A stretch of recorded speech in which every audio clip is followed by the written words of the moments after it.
అతడే ఒక యుద్ధముల అడుగేశాడంట, వేలాది గుండెల్లో కొలువైనాడంట.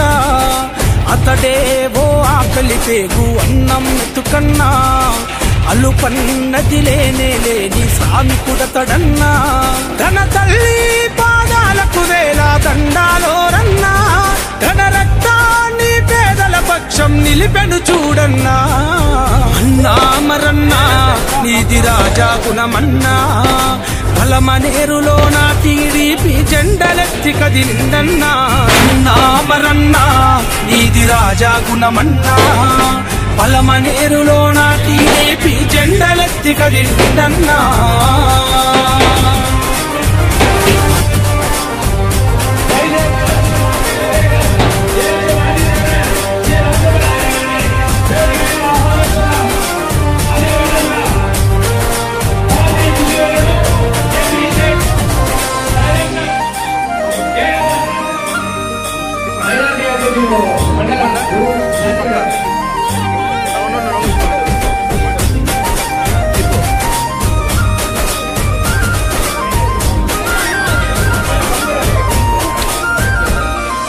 మానవత్వముకు నీతి తత్వముకు రూపం నీవన్నా, చేయి కలపంగ స్నేహస్తాన్ని సాచేవాడన్నా.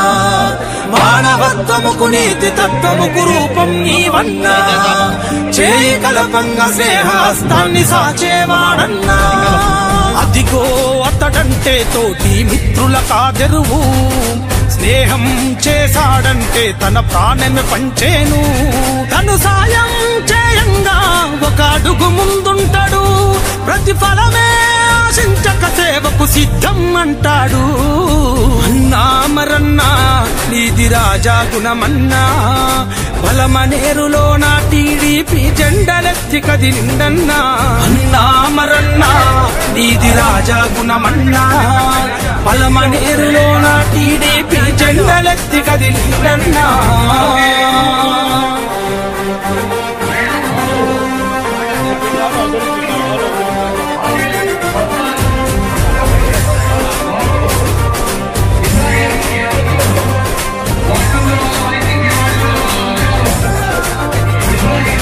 మాట నిలుపుతూ విలువ పెంచుతూ సాగే మంచితనము, వంచనెరగని నీతి తప్పని బాట నడిచే గుణము.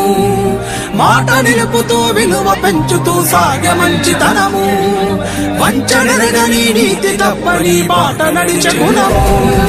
రేయి పగలు వెలిగే తను మమతల సూర్యుడు, నేడు ఏనాడు తరగని అనురాగపు తోడు. తన మాటే ఆదర్శంగా మారాలనుకుంటాడు, చంద్రబాబన్న లోకేశన్న బాటలు నడిచిండు. అన్నా మరన్నా నీది రాజా గుణమన్నా, బలమనేరులో నా టీడీపీ జెండలెత్తి కదిలిందన్నా. అన్నా మరన్నా నీది రాజా గుణమన్నా, బలమనేరులో నా టీడీపీ జెండలెత్తి కదిలిందన్నా.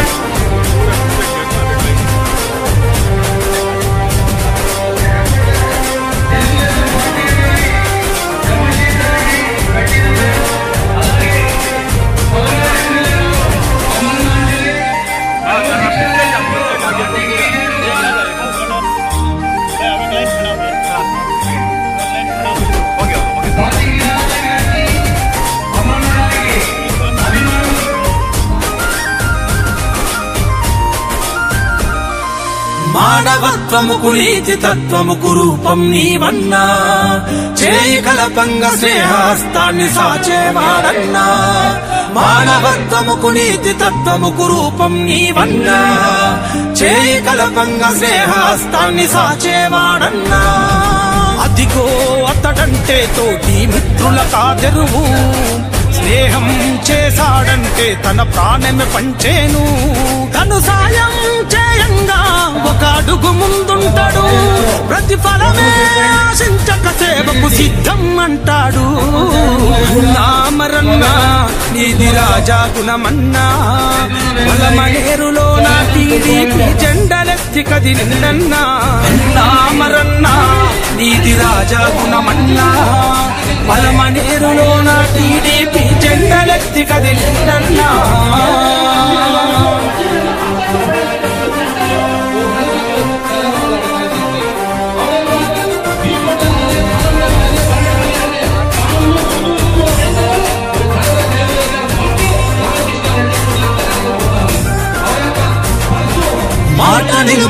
విలువ పెంచుతూ సాగే మంచితనము, వంచనెరగని నీతి తప్పని బాట నడిచే గుణము, మాట నిలుపుతూ విలువ పెంచుతూ సాగే మంచితనము, వంచనెరగని నీతి తప్పని బాట నడిచే గుణము.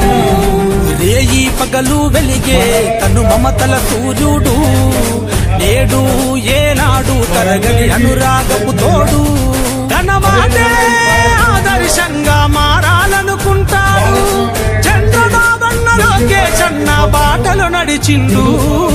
అన్నా మరన్నా నీది రాజా గుణమన్నా, బలమనేరులో నా టీడీపీ జెండలెత్తి కదిలిందన్నా. అన్నా మరన్నా నీది రాజా గుణమన్నా, బలమనేరులో నా టీడీపీ జెండలెత్తి కదిలిందన్నా. అక్మల్ గారు కానీ అదే విధంగా ఈ గ్రామంలోనే ఒక పెద్ద కుటుంబ సంబంధాలు ఉండేటువంటి ఏకే ఖలీల్ గారు, అంటే రైతులతో ఎక్కువ సంబంధ బంధాలు ఉండేటువంటి వ్యక్తి. ఎప్పుడు రాజకీయాలకు దూరంగానే ఉంటాడు, రైతులతోనే ఎక్కువ ఉంటాడు. ఎన్నిసార్లు పిలిచినా ముందరకు వచ్చింది ఏం లేదు.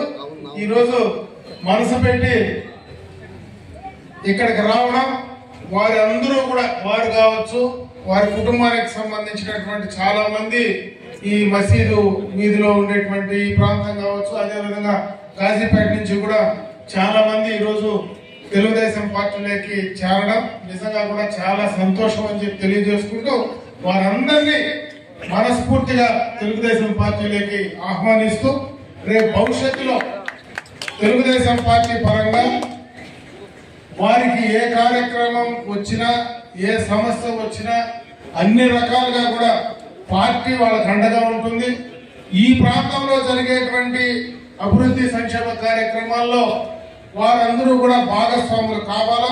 వారి ద్వారా ఈ ప్రాంతంలో ఉండేటువంటి పేదలకందరికీ కూడా ఇంకా మంచి కార్యక్రమాలు వారి ద్వారా చేయడానికి తెలుగుదేశం పార్టీ పరంగా కానీ ఈ ప్రాంత ప్రజాప్రతినిధిగా నా సహాయ సహకారాలు ఖచ్చితంగా ఉంటాయి. వాడు ముందు కొన్ని పనిచేయమని చెప్పి నేను ఈ సందర్భంగా మనస్ఫూర్తిగా కోరుకుంటా ఉన్నాను. ఇప్పుడే చాలా మంది పెద్దలందరూ కూడా మాట్లాడారు. ఈరోజు ప్రభుత్వ పరంగా మరి పార్టీల పరంగా ముఖ్యంగా మైనారిటీల కోసం ఏం చేశాం, గతంలో ఏం జరిగింది, ఏం చేయగలిగాం, ఇప్పుడు ఉండేటువంటి పార్టీలు ఏం చేశాయి, గతంలో ఈ ప్రాంతంలో ఎవరేం చేశారనేది కూడా చెప్పడం జరిగింది. దానికి సంబంధించి నేను రాజకీయ జోలికి పోయి మాట్లాడే పరిస్థితి చేయను, కానీ నాకు తెలిసినంత వరకు నేను నా 40 సంవత్సరాల నుంచి రాజకీయాల్లో ఉన్నా. దానికి మునుపు రాజకీయాల్లో ఎప్పుడు కూడా మైనారిటీస్, ముస్లిం వర్గాలు ఎప్పుడు కూడా రాజకీయాల్లో ముందుండింది నేను ఎప్పుడు చూడలేదు. కీర్తి నందమూరి తారక రామారావు గారు రాజకీయాల్లో ఎప్పుడైతే వచ్చి ప్రజలను చైతన్యం చేశాడో ఆ రోజు నుంచే మైనారిటీలకు అవకాశం కల్పించే ప్రయత్నం తెలుగుదేశం పార్టీలో బీజం వేశారు. ఆ తర్వాత చంద్రబాబు నాయుడు గారు ఎప్పుడైతే 1996లో ముఖ్యమంత్రిగా ప్రమాణ స్వీకారం చేశారో కొన్ని విషయాలు ఇక్కడ నేను చెప్పొచ్చు, ఈ సందర్భంలో కొన్ని చెప్పలేక కూడా పోవచ్చు.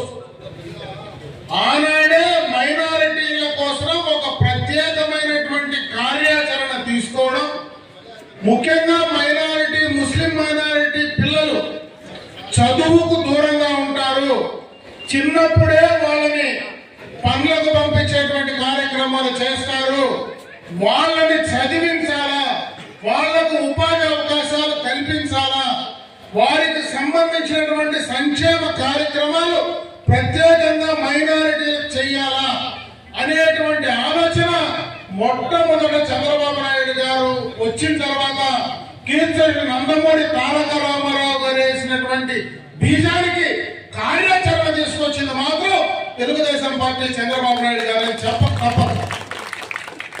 ఆ తర్వాత రాజకీయాలుగా ఎన్నో కార్యక్రమాలు జరిగాయి.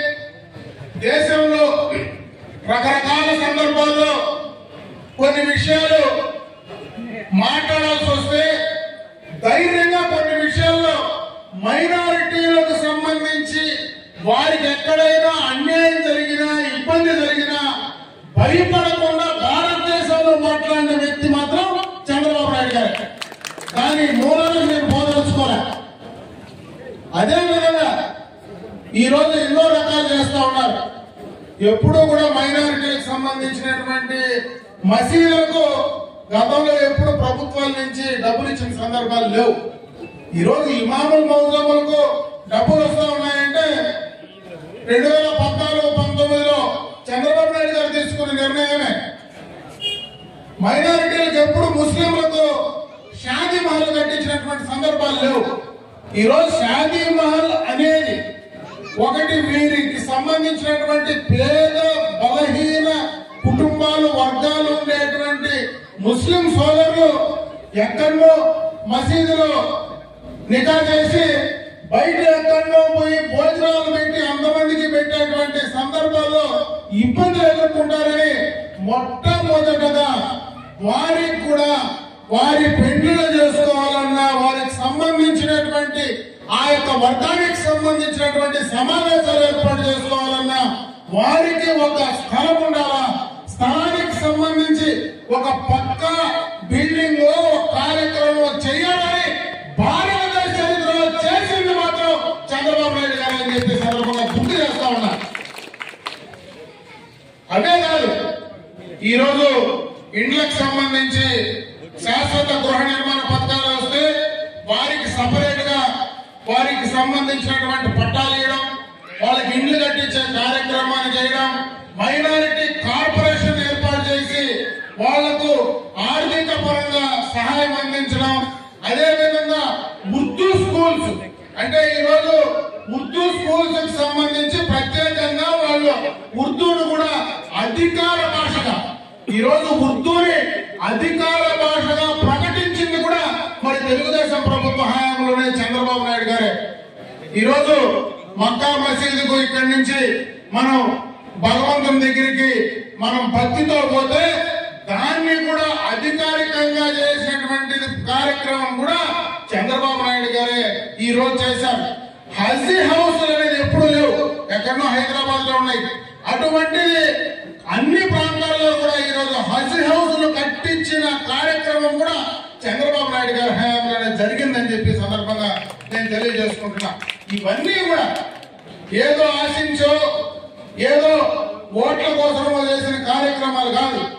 ఈ రోజు మైనారిటీస్ కూడా ఈ యొక్క దేశంలో రాష్ట్రంలో ప్రత్యేకంగా బలహీన వర్గాలు ఉన్నారు, వారికి కూడా ప్రభుత్వం అన్ని రకాలుగా చేదోడు వేదోడుగా ఉండాలనేటువంటి ఆలోచనతో ఈ అన్ని కార్యక్రమాలు చేస్తా ఉన్నారు. ఈరోజు మన నియోజకవర్గంలో కూడా ఎన్నో నియోజకవర్గాలు రాష్ట్రంలో ఉన్నాయి, మరి సమైక్య రాష్ట్రంలో ఉన్నాయి. మన నియోజకవర్గంలో ఉన్నటువంటి ఉర్దూ స్కూల్స్ కానీ హై స్కూల్స్ కానీ ఏ నియోజకవర్గంలో కూడా లేవు. ఈరోజు ఒక ఉర్దూ మైనారిటీ బాలికల రెసిడెన్షియల్ కళాశాల, ఎందుకంటే మగబిడ్డలు అయితే ఈ ఊర్లో 10వ తరగతి చదివిన తర్వాతనో లేదంటే 7వ తరగతి చదివిన తర్వాతనో లేదంటే ప్రైమరీ స్కూల్ అయిపోయిన తర్వాతనో పక్క ఊరుకో పక్క గ్రామానికో లేదంటే పక్క పట్టణానికో మనం పంపించి చదివించుకునే సౌలభ్యం మనకుంది. పేద ముస్లిం వర్గాలు అమ్మాయిల్ని బయటకు ఉర్దూ చదివించాలంటే ఎక్కడ అవకాశం లేదు. అందుకే 2014-19 మధ్యలో ఈ ప్రాంతంలో, ఎందుకంటే జిల్లాలో ఈ పడమటి ప్రాంతాల్లో రాయలసీమ ప్రాంతాల్లో ఎక్కువ మంది మైనారిటీలు ఉర్దూలు ఉండేటువంటి ప్రాంతం ఇది. ఈ యొక్క గ్రామ పంచాయతీలలో దాదాపు 7,000 మంది ఉర్దూ ముస్లిం మైనారిటీలు ఉన్నారు. ఈ మండలంలోనే 14,000కు పైన మైనారిటీ కుటుంబాలు మరి ప్రజలు ఉండేటువంటి ప్రాంతం ఇది. ఈ నియోజకవర్గంలో అన్ని చోట్ల అటు బైరెడ్డిపల్లి కావచ్చు, పలమనేరు కావచ్చు, గన్నవరం కావచ్చు, పంజాని కావచ్చు, ఇవన్నీ కూడా ఎక్కువ మైనారిటీ వర్గాలు ఉండేటువంటి ప్రాంతం అని తెలిసి ఈ ఊర్లోనే ఒక మైనారిటీ మరి మహిళలకు అమ్మాయిలకు సంబంధించినటువంటి రెసిడెన్షియల్ కళాశాల తీసుకొచ్చి ఫౌండేషన్ వేసి 15 కోట్లు శాంక్షన్ చేసి దానికి సంబంధించినటువంటి జ్ఞానం కూడా ఆ రోజు గత ప్రభుత్వం నేను అలాట్ చేస్తే పోయిన 5 సంవత్సరాలు ఆ నేలలో ఉండే మట్టిని కూడా లోడేసి ఈ రోజు దాన్ని బిల్డింగ్ కట్టే పరిస్థితి కూడా లేకుండా మట్టి అమ్ముకునేటువంటి సందర్భాన్ని కూడా ఒకసారి గుర్తు చేస్తా ఉన్నాం. ఇటువంటి కార్యక్రమాలన్నీ కూడా ఈ యొక్క ప్రభుత్వంలో చంద్రబాబు నాయుడు గారి నాయకత్వంలో చేస్తా ఉన్నారు. నిన్ననే మైనారిటీ సోదరులంతా కూడా నన్ను వచ్చి కలిస్తే ఇమీడియట్ గా ఇక్కడే ఏదైనా, ఎందుకంటే ఇప్పుడు కొత్తగా అక్కడ మళ్ళా ఆ శాంక్షన్ చేయాలంటే ఆ గుంతలన్నీ పూడ్చి అవన్నీ సెట్ చేయాలంటే సమయం పడుతుంది. ఎందుకంటే గత 5 సంవత్సరాల్లోన ఈ రాష్ట్రంలో పూర్తిగా కూడా ఆర్థిక విధ్వంసం జరిగింది.